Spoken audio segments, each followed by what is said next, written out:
Hi everyone, it's Rachel back with the Shades of Orange. I am here to do a wrap up of some of the science fiction and fantasy books I've been reading.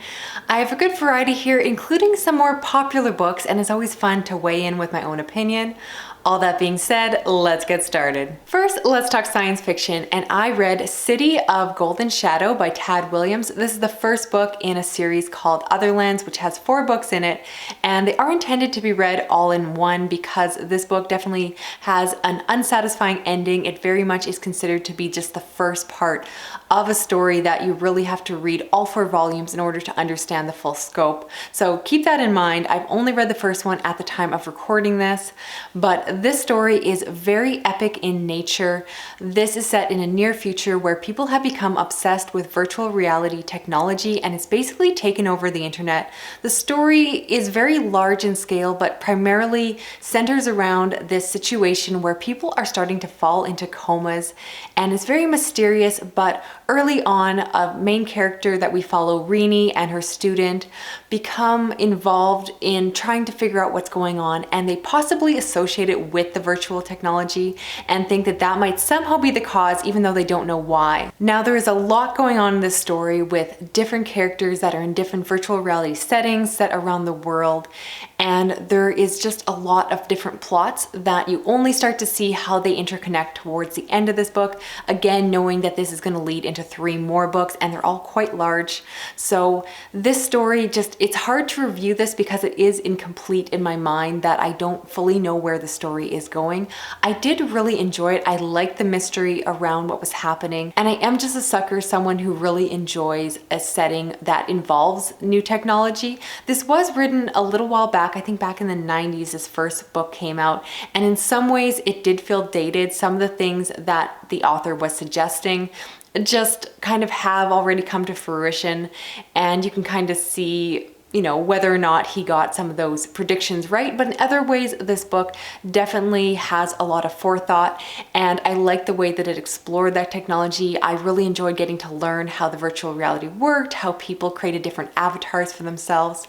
I've heard this book compared to something like Ready Player One, and yes, while this also involves VR technology, I'll say that this is much more of a character-driven story. It is much slower paced and just a much deeper read. So if you're someone who's just looking to get immersed in an epic, large story with a lot of scale and characters, this is one you might want to check out. I feel incomplete giving this review because I really want to come back to the series once I have read all 4 volumes. And while I like this book, I'll admit that I don't think I picked up all the details. There were so many storylines, so many threads to follow, and I'm very tempted to reread this, even though it's quite long, just to give myself that proper starting point and then continue on with the rest of the series. So I might do that, but again, I will be coming back and reviewing this series as a whole because I really enjoyed it. I like the ideas, I like the characters.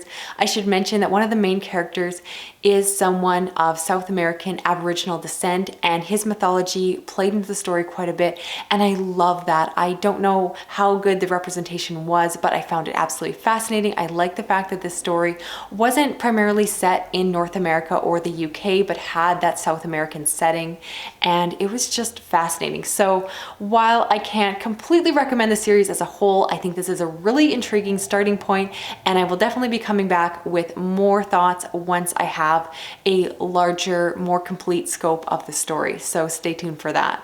Now, the other science fiction book I read was Starfish by Peter Watts, which is about a station that has been built in the depths of the ocean. And this story follows a group of people that work there, and you start to realize that in order to be motivated to pick a job where you are at the depths of the ocean in this isolated setting, a lot of the people attracted to this work are very much misfits. I was very excited to pick up this book, and there was a lot of things I did like about it. This is a science fiction book that has a lot of focus on hard science, which is something I enjoy more and more these days. And it also has elements of horror because of that setting.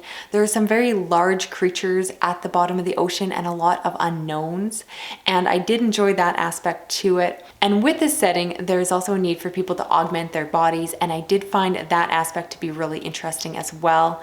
But what I didn't love about the story was the characters.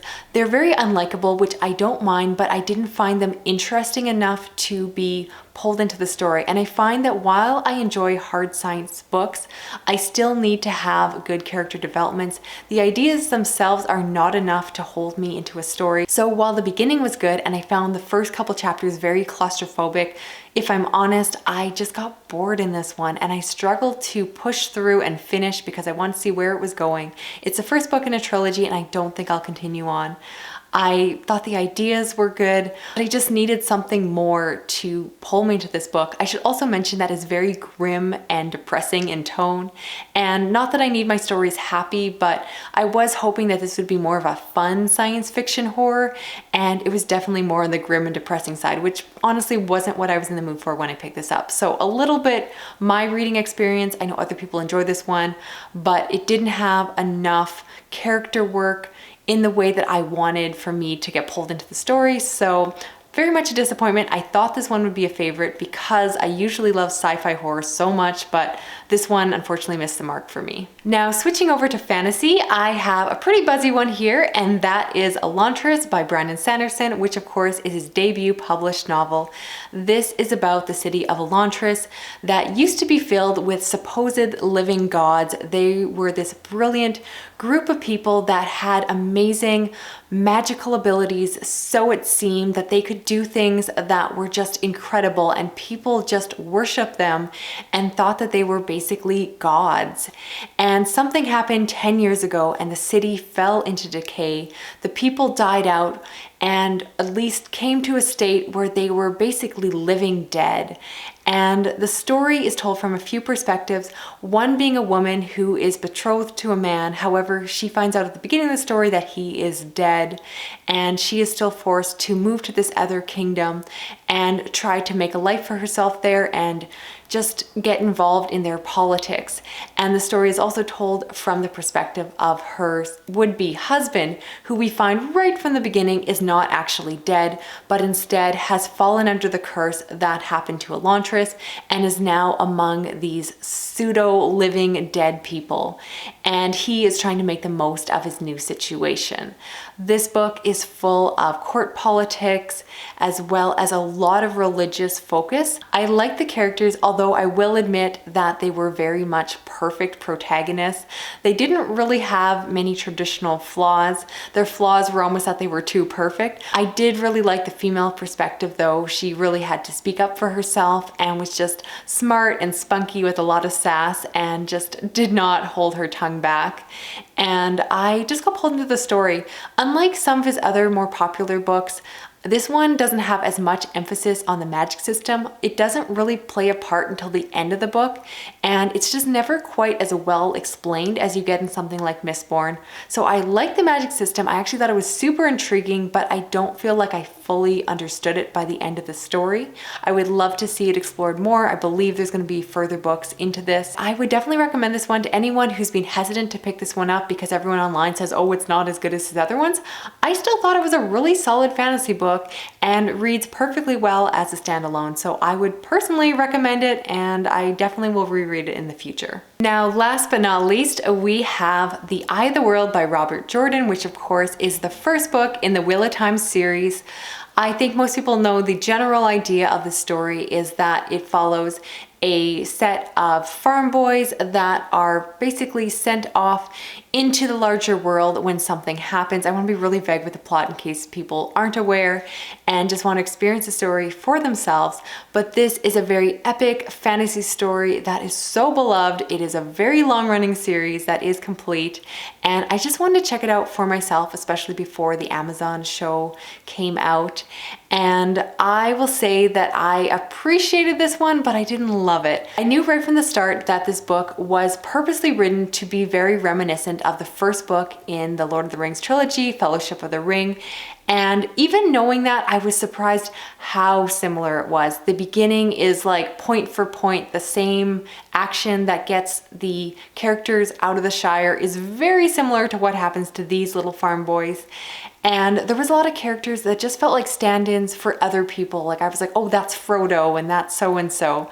And it did take away a bit of the surprise of the story because I felt like I could predict most of what was happening. Now I realize that a series like this, it's hard to review it when I've only read the first book, and I know people are going to comment saying that I need to read further into the series to really get a taste for what the Wheel of Time is, and I do respect that, but knowing my own reading taste, I don't think that this series is going to be an all-time favorite, and I'm not overly motivated to spend the time, at least right now with my limited reading time, to continue on and finish up the series at this point.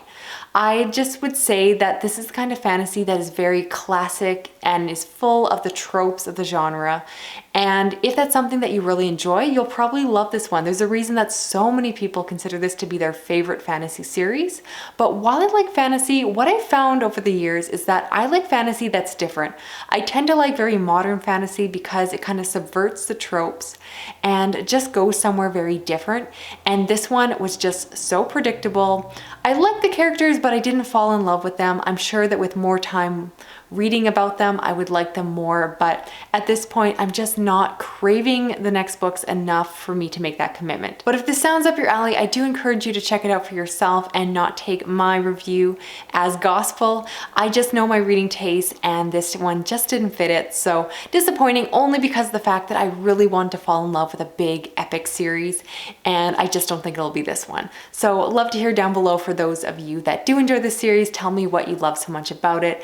I'm not against this series, and again, I will probably revisit it at some point, just not anytime soon. So that's it for this video. As always, I would love to hear your opinions on any of the books I talked about.